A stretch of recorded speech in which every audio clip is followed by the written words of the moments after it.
লোকেরও গাড়ি চালাতে হয়। হ্যালো ভিউয়ার্স, আমি আলামিন বাদশা, আপনি দেখছেন ড্রাইভিং বই। সৌদি আরব কীভাবে গাড়ি চালাবে এটা আজকে এই ভিডিওতে দেখতে পাবেন। গাড়ি চালানোর সময় লেন ফলো করতে হয়। যদি কোনো সময় লেন পরিবর্তন করতে চান তাহলে আপনাকে ইন্ডিকেটর ব্যবহার করতে হবে। আপনি যদি কোনো সময় দেখেন যে আপনার সামনে জায়গা আছে, তাহলে আপনি গাড়িটার স্পিড একটু বাড়িয়ে দিয়ে তারপর আপনি ইন্ডিকেটর দিয়ে ডাইন সাইডে চলে যাওয়ার জন্য চেষ্টা করবেন। অবশ্যই পিছিয়ে গাড়িগুলো ভালো করে ফলো করে নেবেন আপনার ডাইন সাইডের লুকিং গ্লাস দিয়ে।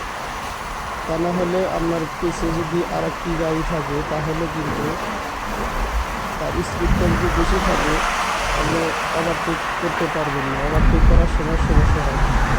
সবসময় মনে রাখবেন, ওভারটেক করতে হলে আপনার স্পিডটা বাড়াতে হবে।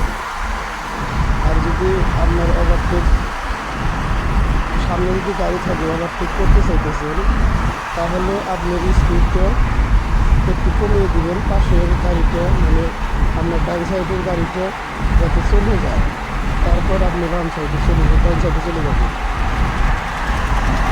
এভাবেই সৌদি আরব গাড়ি চালাতে হয়। যেমনটা দেখতেছেন এখানে বেশ কয়েকটা গাড়ি আছে, তো গাড়ি আছে, সামনে গাড়ি আছে, তাহলে আপনার ইন্ডিকেটরটা চালু রাখবেন। আর পিছের মানুষটা বুঝতে পারবো যে গাড়িটা যে কোনো সময় ডান সাইডে চলে আসতে পারে।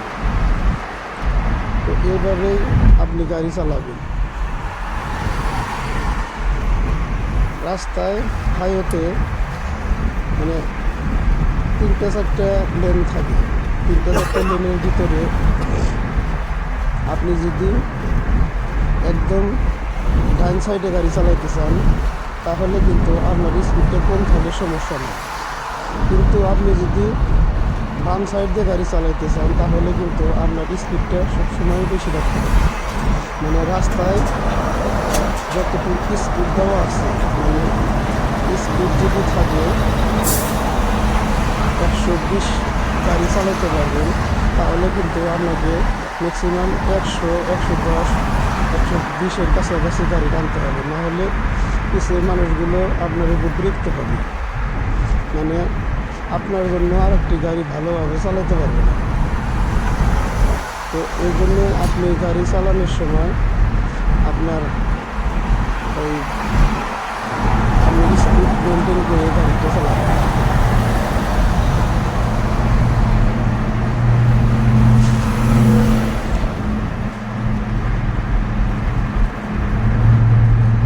আর যদি জ্যাম লেগে যায়, মানে যদি গাড়ির স্পিড সবগুলো গাড়ির স্পিড কমে যায় তাহলে আপনার কোনো সমস্যা নেই। আপনার স্পিড অনুযায়ী মানে সব গাড়ি যেভাবে চালাইতেছে ওই মাপেই আপনি গাড়িটা চালাতে পারবেন।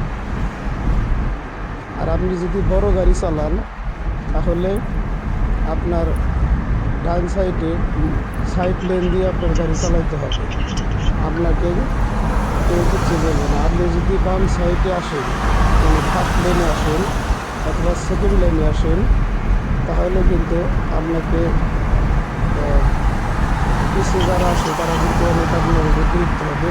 এবং কি পুলিশে যদি দেখে তাহলে কিন্তু আপনার উপর বিরক্ত হবে। যেমনটা দেখতেছেন এখানে কিন্তু বড় গাড়িগুলো বাম সাইড দিয়ে ডান সাইডে রাখতেছে, ও কিন্তু বাম সাইডে আসতেছে না। এই জন্য আসতেছে না, ওর লেন ওইটাই।